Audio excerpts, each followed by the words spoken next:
Bon, j'espère que vous allez bien. Regardez le spot où je suis. Hop là. J'ai une petite cabane rien que pour moi. Bon, la poubelle a fait un peu pitié, mais, mais en vrai, ça va, on est bien. Oden juste là.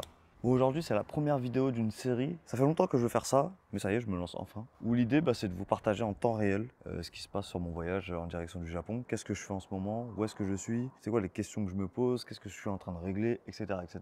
Et comme ça, l'idée, c'est de vous tenir au courant vraiment en temps réel. Bon, je sais pas trop comment appeler cette série de vidéos. J'avais pensé à un truc du genre le carnet de bord d'Oden, mais je trouve ça hyper long. J'aimerais un truc court. Bon bref, vous l'avez compris, dans cette série de vidéos, on va papoter. L'idée c'est qu'on échange, après que ce soit en commentaire ou sur Instagram ou ailleurs. Et que vous soyez tenus au courant, que ma famille soit tenue au courant aussi, c'est important. Donc voilà, pour cette première vidéo, il y a 3 sujets que j'aimerais aborder. Le gros sujet est un peu plus léger. Qu'est-ce qu'on fait? On commence ici. Allez, je fais le premier sujet ici, et après on va dans le camtar pour la suite.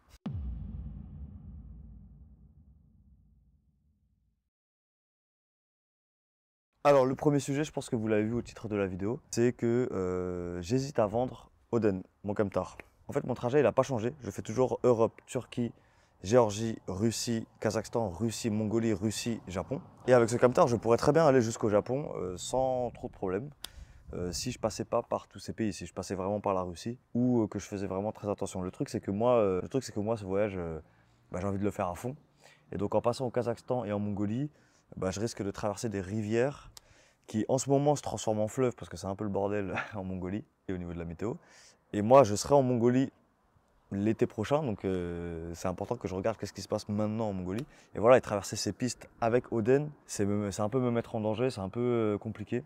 Donc j'ai pris la décision, la lourde décision, de partir avec un autre véhicule, un 4x4 plus précisément. Ça, je vous en parlerai un peu plus tard. Mais la question que je me pose du coup, c'est est-ce qu'il faut que je vende Oden ou pas? Moi, Oden, de base, je l'avais fait pour vivre dedans, pas pour traverser le monde. Et il est super et je l'aime de tout mon cœur. Et la question que je me pose, c'est est-ce que je dois le garder ou pas? Parce que financièrement, c'est chaud d'acheter un 4x4 et de garder Oden. Je ne sais pas trop quoi faire en ce moment. Et si je le vends, est-ce que je le vends avec ce qu'il y a à l'intérieur ou sans? Parce qu'il y a des trucs qui vont me servir. Ah, je sais pas trop. Je voulais vous en faire part, parce que pour moi c'est une période un peu compliquée justement parce que je réfléchis à ça. Parfois j'en dors pas la nuit. Mais en tout cas ce qui est sûr c'est que je vais faire ce voyage avec un autre véhicule. Parce qu'au-delà du trajet pour aller jusqu'au Japon, il y a au Japon aussi. Le Japon c'est un peu le pays de la kikar. La kikar c'est des pots de yaourt, c'est des voitures hyper compressées. Tout simplement parce qu'il n'y a pas trop de place sur les routes au Japon. Et donc traverser le Japon avec Oden, ça va être sport aussi. Et puis après il y a le retour. Le retour je compte passer par l'Asie du Sud. Thaïlande, Laos, etc. Et là, ça va être des montagnes à gogo, etc. C'est pas le véhicule le plus adapté. C'est un véhicule qui est très fort, hein, qui est très robuste, qui est très fiable. Mais les pistes et tout, sachant que je pars seul, j'ai pas envie de m'inquiéter, j'ai pas envie d'inquiéter ma famille, et j'ai pas envie que ça soit Koh Lanta tous les jours. Voilà, j'ai pris la décision, je vais partir avec un autre véhicule. Mais maintenant, est-ce que je vends ma maison ou pas? Sachant que je pars pour plusieurs années. Ça, c'est vraiment le gros sujet du moment. Maintenant, on va passer au deuxième sujet. La douche, oui.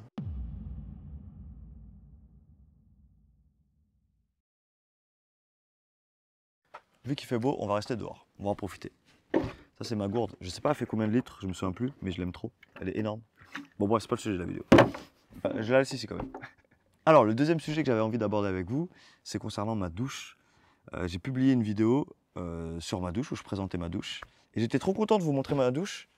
Mais quelle fut ma surprise quand j'ai reçu des commentaires négatifs sur ma douche en disant que c'était possiblement une arnaque, etc.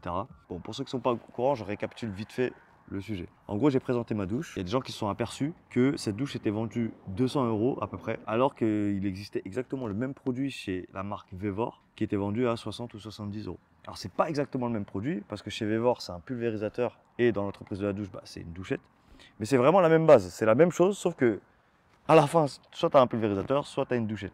Chez Vevor, c'était 60-70 € et dans l'entreprise, à peu près 200 €. Donc il y a beaucoup de gens qui ont créé à l'arnaque. Et moi, je ne savais pas tout simplement que Vevor avait ce produit en fait.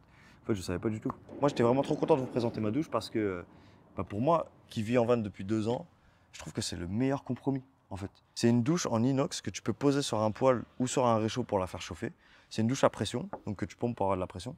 Et c'est vraiment le meilleur des deux mondes parce que si tu n'as pas envie d'acheter et installer un chauffe-eau électrique, qui est quand même une installation un peu lourde. Si t'as pas non plus envie de faire chauffer ton eau à la casserole et ensuite la mettre dans ta douche, en fait c'est le meilleur des deux mondes réunis. C'est tout simplement la meilleure douche pour les nomades. Et j'étais trop content de vous la présenter. Et j'étais trop déçu en voyant les commentaires. Je me suis dit mince, Vraiment, même là, rien qu'en y repensant, je suis trop déçu. Alors moi, pour être 100% honnête avec vous, je l'ai acheté 200 € la douche et j'en suis satisfait quoi. Genre, je regrette pas du tout d'avoir acheté 200 €. Alors oui, effectivement, chez Vevor, elle est à 70 €, mais il faut la modifier. Il faut la modifier pour en faire une douche. Et je sais pas si je l'aurais fait moi personnellement pour le coup. Ok, je l'ai payé 200 €, mais au moins j'ai ma douche prête. Voilà quoi. Alors voilà, certains disent que c'est de l'arnaque, etc. Je sais pas. Moi, je sais pas trop parce que c'est juste du commerce. Enfin, ça me paraît normal qu'un commerçant il achète une base quelque part, il le modifie et il le revend plus cher. Maintenant, est-ce que ça vaut 200 € par rapport aux 70 €? Après, ce qu'on peut faire soi-même, je sais pas. Moi, je suis pas là pour juger. Moi, j'ai retiré la vidéo, je me suis pas pris la tête parce que j'avais vraiment pas envie d'être assimilé à un quelconque malentendu. Moi, j'étais juste trop content de ma douche et de vous la présenter. Et maintenant, moi, ce que je vais faire dans un souci d'impartialité, c'est qu'en description, je vais vous mettre les deux liens. Je vais vous mettre le Vevor et je vais vous mettre la douche Nomade. Et comme ça, vous êtes libre de faire ce que vous voulez. Soit vous achetez la douche Vevor et vous la modifiez pour en faire une vraie douche et pas un pulvérisateur. Soit vous achetez directement la douche complète à 200 €. Moi, je suis très satisfait de cette douche et je suis vraiment trop déçu de la tournure de la vidéo que ça a pris parce que vraiment, j'étais trop heureux de vous présenter ma douche. Donc je me suis dit, le meilleur truc à faire, c'est de vous mettre les deux liens et de vous laisser choisir. Tout simplement. On va faire ça. Bon, allez, on va passer au troisième sujet. C'est un sujet un peu plus léger. Let's go.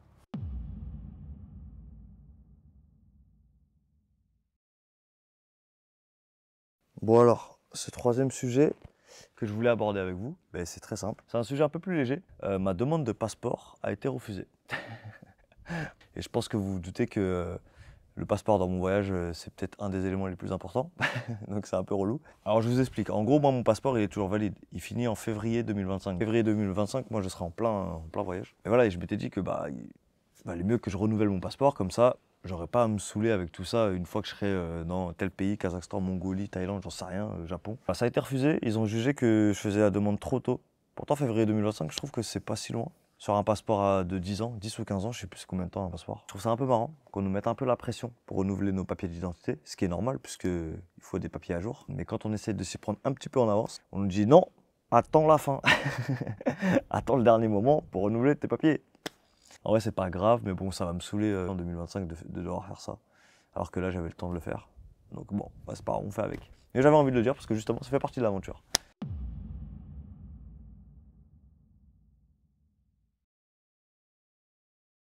Bon, bref, j'espère que vous avez apprécié cette vidéo. Voilà, c'est un essai. Je pense que je vais faire une vidéo par mois de ce genre pour vraiment pour tenir au courant en temps réel des avancées, des questions que je me pose, voilà, de ce que je fais, de où est-ce que je suis, etc.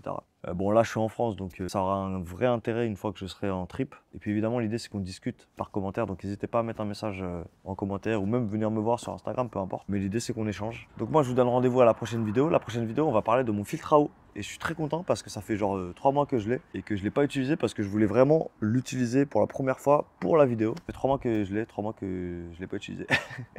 Donc là, je suis content. Enfin, la prochaine vidéo, on va parler de ça. Donc je suis trop content. Donc soyez là pour la prochaine vidéo. Et puis moi, comme d'habitude, je vous souhaite le meilleur. Prenez soin de vous. Passez un bon été. J'espère que vous passez un bon été. Puis je vous dis à la prochaine vidéo, tout simplement. Peace. Yop là!